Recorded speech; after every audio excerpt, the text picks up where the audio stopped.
اعوذ باللہ من الشیطان الرجیم بسم اللہ الرحمن الرحیم۔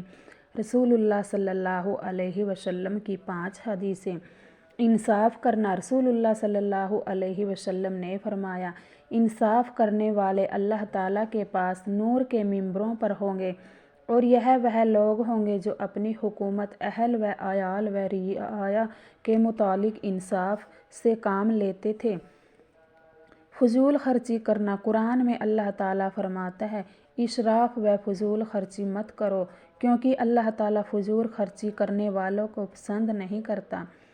کھانے پینے کی چیزوں میں غور کرنے کی دعوت۔ قرآن میں اللہ تعالیٰ فرماتا ہے، انسان کو اپنے کھانے میں غور کرنا چاہیے کہ ہم نے خوب پانی برسایا، پھر ہم نے عجیب طریقے سے زمین کو پھاڑا، پھر ہم نے اس زمین میں سے غلہ، انگور، ترکاری، زیتون اور کھجور، گھنے باغ، میوے اور چارہ پیدا کیا۔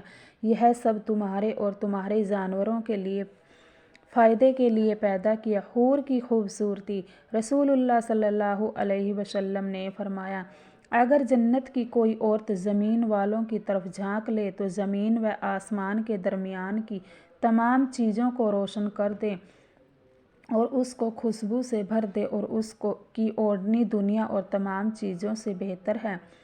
سرکہ کے فوائد۔ رسول اللہ صلی اللہ علیہ وسلم نے فرمایا، سرکہ کیا ہی بہترین سالن ہے۔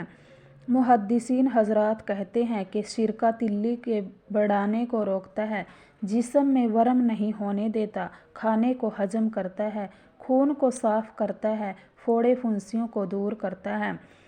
رسول اللہ صلی اللہ علیہ وسلم نے فرمایا، جب تم میں سے کوئی شخص جمائی لے تو اس کو اپنا ہاتھ منہ پر رکھ کر لینا چاہیے، کیونکہ کھلے منہ میں شیطان داخل ہو سکتا ہے۔ السلام علیکم ورحمۃ اللہ وبرکاتہ۔